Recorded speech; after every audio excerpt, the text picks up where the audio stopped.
If you're going to mediation soon or you have clients who are, consider pre-mediation coaching with us at High Conflict Institute. This is a brand new service we're providing, and here's why. Most people are unsure what will happen in mediation and how to prepare for it, especially in a high conflict mediation. Studies show that regardless of the skill level of your mediator, learning a few key conflict resolution skills can increase your success of settling your matter out of court. Our pre-mediation coach will work with you in a 90-minute one-on-one session by Zoom or phone to help you learn to stay calm, to make reasonable proposals, and make decisions that can last.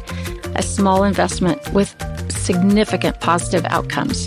Schedule your pre-mediation coaching session on our website at the link below in the show notes, or call us at 619-800-2070. If you're a lawyer, mediator, or other professional and want more info, just ask us at highconflictinstitute.com on our contact page, or feel free to provide the coaching link directly to your clients today.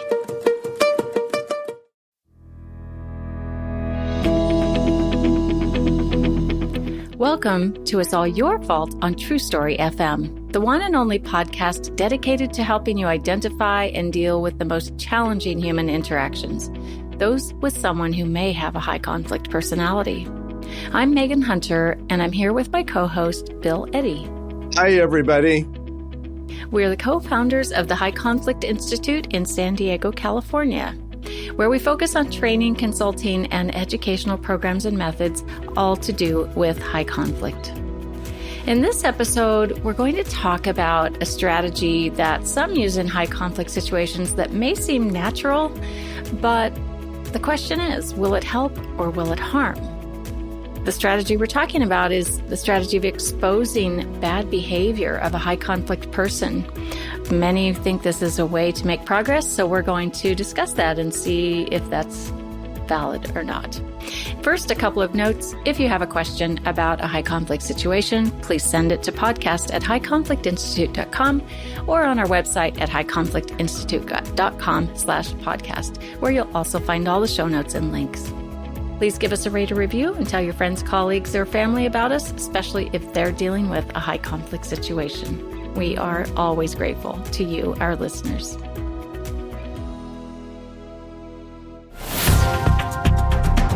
All right, Bill, let's talk about exposure and humiliation and, so I think it's kind of normal, maybe and natural to think of exposing bad behavior as a way to set limits, which we know is one of the key strategies for handling a high conflict individual, high conflict person. And but maybe it's only when we're out of all other options that we come to this place that we think we have to threaten someone, I guess, and say, hey, look, if you don't comply, if you continue with this bad behavior, then I'm going to expose all the bad things you've been doing, all your bad behaviors. So I don't know, Bill, what do you think? Is this a good idea or is it going to backfire? It's mostly a bad idea that can backfire. And let me start with why. So high conflict people, many of them have cluster B personality disorders or traits. And if you want, you can follow up on our earlier podcasts about some of that. That's narcissistic, borderline antisocial, and histrionic personalities. But the research says that those personalities are domineering, vindictive, and intrusive. And if you publicly expose and humiliate somebody because of their own real behavior, they're going to try to become more dominating, vindictive, and intrusive. And we know many stories of people who did something like that and said, oops, I wish I had known, wish I'd read a book or wish heard your podcast before, because it just escalates the other person. And high conflict people can do high conflict better than anybody else can. Exactly. So that's, as a general principle, you're playing with fire, and it's often not even a necessary approach. There's a thing I like to say, and that is keep the conflict small. There's also a saying, it's not ours, but I like it, and that's public praise, private criticism. And that works in the workplace, it works in communities, even in families at times. So the idea is if there's some behavior you're wanting to confront, do it in the least threatening way so that the person may be open to considering what you have to say. And more than that is talk about what you will and won't do if they don't change, because you can't change them, but you can change what you do in relationship to them. So that brings up a good question about if they've been running a magnificent distortion campaign against you, right? And telling lies and casting the blame on you, as high conflict people do, and ruining your reputation in the community or in your legal practice, in your church, your school. Well, it's just a temptation, isn't it? To say, it seems logical. Yeah, no, it's with reasonable people, the threat of public exposure of their bad behavior makes them stop and think and go, ooh, I don't want that in public. But with high conflict people, they think, you're going to dominate me, and I can dominate you better than you can dominate me. So I love that. You just watch and see what happens if you do that. So as a strategy, it's generally not good. Now, let's take the legal system, because if somebody's really treating you badly, and let's say they've been abusive, they've done illegal behavior, things like that, the legal system in many ways is a place that people go to address bad behavior. However, most people don't realize 95% of civil disputes, maybe 98% now, get settled out of court. So sometimes the threat of a public exposure of a bad behavior may inspire someone to settle or change a little bit of their behavior. So you'll notice I'm not absolutely ruling it out, but saying it's really not a good place to start. Now, sometimes there's no other resort, and I like the legal system partly because I'm a lawyer, but I really believe that rules are the way to go rather than just being bullies back to bullies, And so think of the Harvey Weinstein case. That was public exposure. He's publicly humiliated. But from what I read, he sexually abused 80 women. And so it wasn't going to stop without some extreme measures. And that meant public exposure because that had to be public, because it had to be court, and it had to be court because the consequences going to jail, which has happened to him. So it's not absolute, but in general, it's not a good idea. Now, if you're going to get someone locked up for their bad behavior, then maybe it's okay because they can't retaliate. But in general, high conflict people do a lot of retaliating. They can be very vindictive, and you have to think ahead about that. Yeah, and it's, as we talk about a lot, people with a high conflict personality often, if they will learn to, and adapt their behavior at all, it's only through natural consequences. And so it would almost seem like, an exposure would be a natural consequence. But if it results in humiliation, then, like you said, that's probably going to escalate the vindictiveness, intrusiveness, and domineering. There's such a wide range of high conflict people that there may be some that the threat of this will be sufficient to get them to back off. Even if they don't change their personality, they might change one behavior, something that they're doing because they don't want that. But otherwise, it really has to be thought of, I think, in terms of other consequences. In other words, just exposing somebody's bad behavior doesn't stop them. And if it does, it stops them maybe for 20 minutes. Why? Why is that? because it's part of their personality. So let's say you've got somebody that's 35 years old. Well, I'll give you an example. There's a book by a management consultant in Silicon Valley, and it's the no a-hole rule. And I forget the author's name, but there's apparently a fair number in Silicon Valley. And he gave the example of being, I think, at a bar, and there was a guy about 35, kind of just loud-mouthing, probably been drinking, kind of harassing a waitress.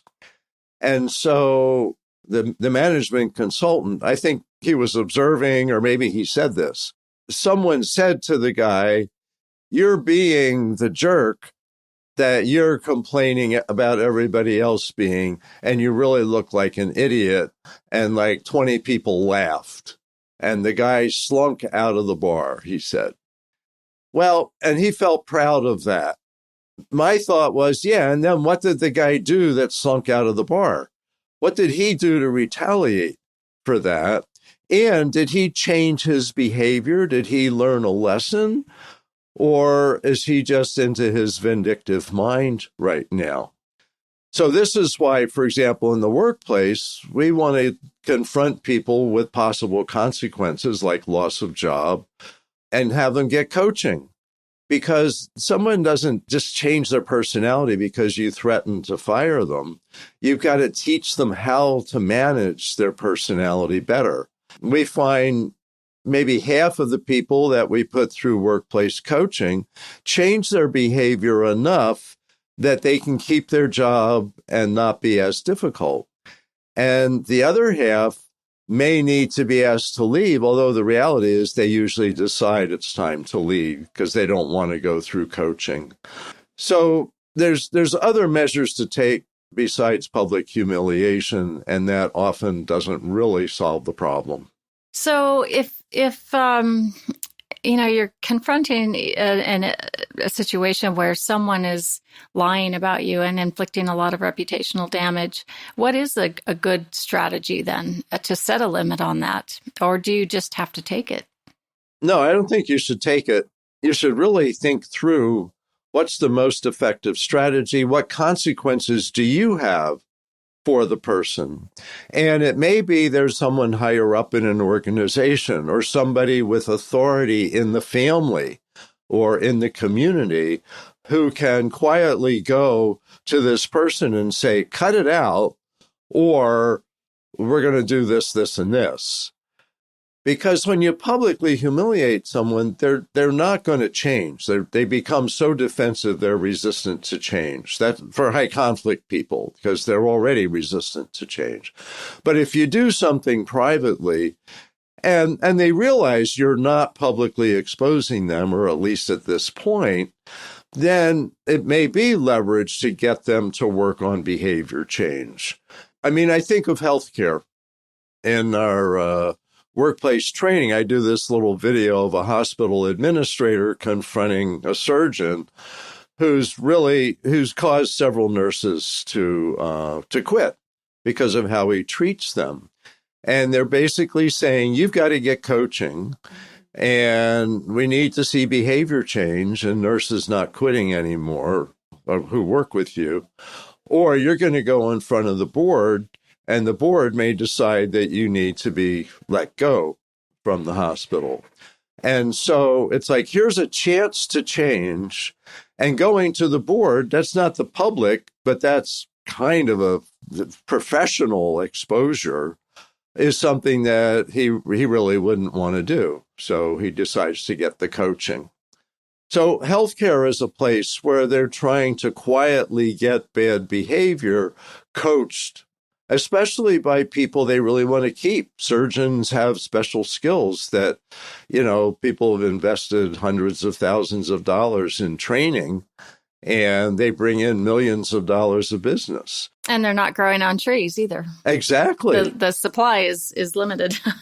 It's just like the nursing industry at this time too, So, there's a reason for investing in folks who may be causing some difficulties. Invest in some coaching so that they can have some success. Yeah, coaching people to change gives them skills that they lacked.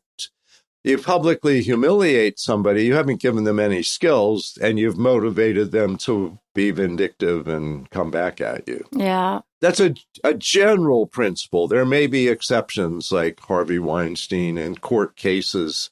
And court cases, public exposure threat inspires a lot of court cases to settle, and you end up not hearing what the settlement was because they feared that public exposure. So that's why I'm not saying it absolutely. That's like a last resort. Yeah, so it's more maybe the threat for some, just the threat of exposure that's going to be the motivating factor. But I think you have to, put some hard thought into it and analyze your options and try to choose the option that's going to de-escalate the situation instead of escalate it. Yeah, it's an interesting topic, and we see this kind of in the news every day with the Harvey Weinsteins, and there was some that came across the news just today. But this past weekend, we saw Warren Buffett, the what do they call him, the Oracle of Omaha, the very world famous investor, one of the world's richest men from my home state of Nebraska. And he had his annual investor meeting, and a young man stood up during the question and answer time. And it was quite an interesting, and special thing to get to ask Warren Buffett and Charlie Munger, his sidekick, some questions. So this young man who's about 14 asked Warren, "What is your advice for me for investment?" For an investing strategy, something along those lines. And my second question is, what is your, advice for life in general? So Warren gave the investment strategy advice. And then when it got to the life advice, he said, you just got to get really toxic people out of your life. Very interesting. Yeah, it was really fascinating. And I actually recorded it. Maybe we'll get to use it in the future in some trainings. But he talked about how detrimental they can, be in business because, face it, Warren is all about choosing companies to invest in that are solid, that don't have a lot of disruption. And so it's an interesting dilemma because you want to have this perfect company, this perfect organization that is, going to maximize profit. And you only do that if you have a well-oiled, well-functioning machine. And that means limited disruption. High conflict employees cause some disruption. That costs time, costs money. So then you have to balance that with, like you said, Bill, what if you have a limited supply of neurosurgeons, right? Or nursing staff or whatever the industry is. And especially now, at least in the US, we see such a limited supply in the labor market. So, that it's probably a time that organizations might have to invest more in coaching and training and getting people skilled up. And like you said, there will be some who can get skilled up, at least enough to where they're not disrupting and taking so much time. And that's going to mean that some limits have to be set by the organization, right? Some coaching has to be done. And some role modeling, I think, as well, and strong policies and such. And then those who can change, you've given them a chance to change through the coaching and the setting limits. Then you might have an employee that's not disrupting so much, or whatever area of life you're in. That's you want less disruption and less stress. So it might be a worthy thing to invest in that kind of coaching. Let me mention there was a study out of Harvard about 6 or 7 years ago. Georgia DeStefano and I got a hold of it and wrote an article called Fire or Keep High Conflict Employees. And the study at Harvard talked and used the term toxic employees. And they said they may be some of your stars, but as long as they're toxic, they're worse than keeping them as a star. And you should either get rid of them or convert them into normal employees. And the converting into normal employees seems to come from coaching. And some people can respond to that and other people not. But we found it very interesting that a lot of companies keep toxic people because they may be highly productive. They may produce a lot of cases, good income, and this and that. But the reality is there's people who are highly productive and bring in good income, et cetera, who aren't toxic people. And so that was the point of that study. And it's included in that article if you want to put it in the show notes, fire or keep high conflict employees. But the knee-jerk response is to publicly expose and humiliate high conflict people. Generally, that knee-jerk response will run into trouble. But if you think it through, you may be able to leverage somebody into getting some help and maybe even becoming an easier person to be around.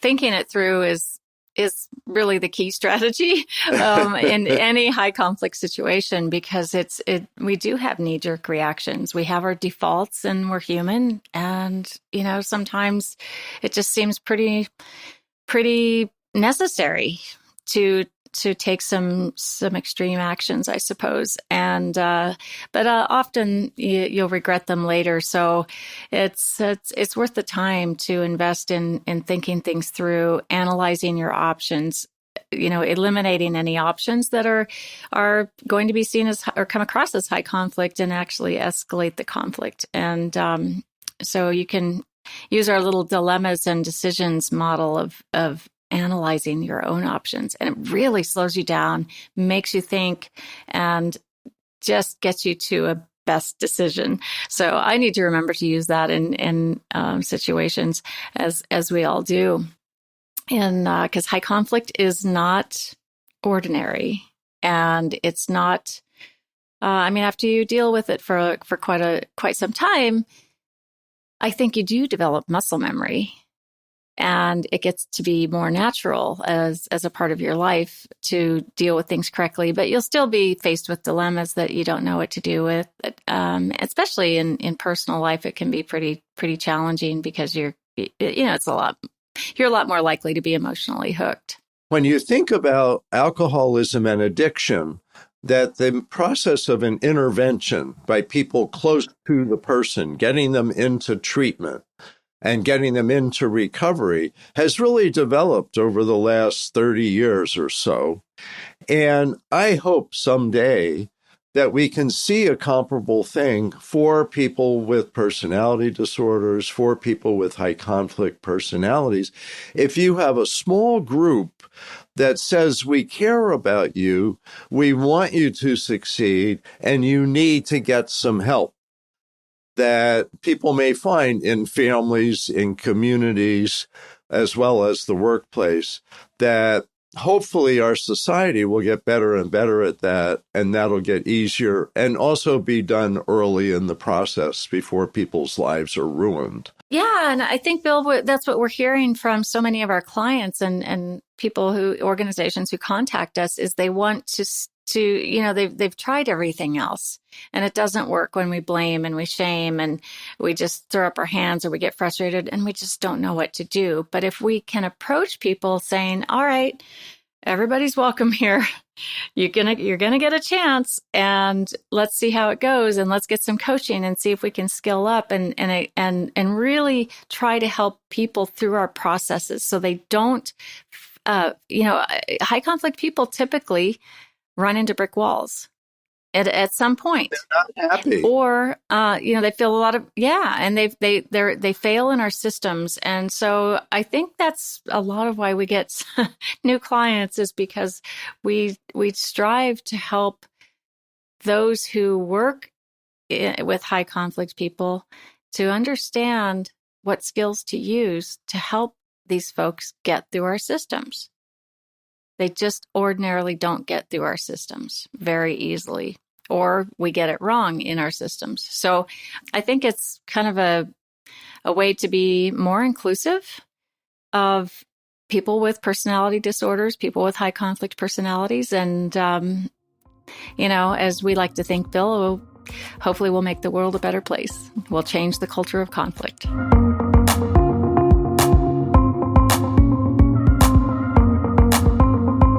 Thank you, listeners, for tuning in today and listening. Wow, that sounded like radio, the old days, tuning in. I guess online and podcast, you don't tune in, but maybe you do. I don't know. Clicking in. Clicking in, that's right. Next week, we're going to talk about something a little more dramatic, which is the Prince Harry, Meghan Markle, and the royal coronation. Is Meghan the villain she's made out to be in the media? Is Harry under her spell? Or have they simply set limits on their family? We'll talk about that. In the meantime, send your questions to podcast@highconflictinstitute.com or submit them to highconflictinstitute.com/podcast. And we'd love it if you'd give us a rate or review wherever you listen to your podcast. Until next time, keep learning and practicing these skills. Be kind to yourself and others while we all try to find the missing piece.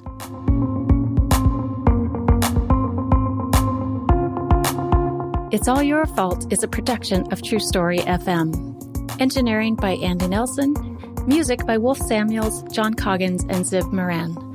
Find the show notes, and transcripts at truestory.fm or highconflictinstitute.com/podcast. If your podcast app allows ratings and reviews, please consider doing that for our show.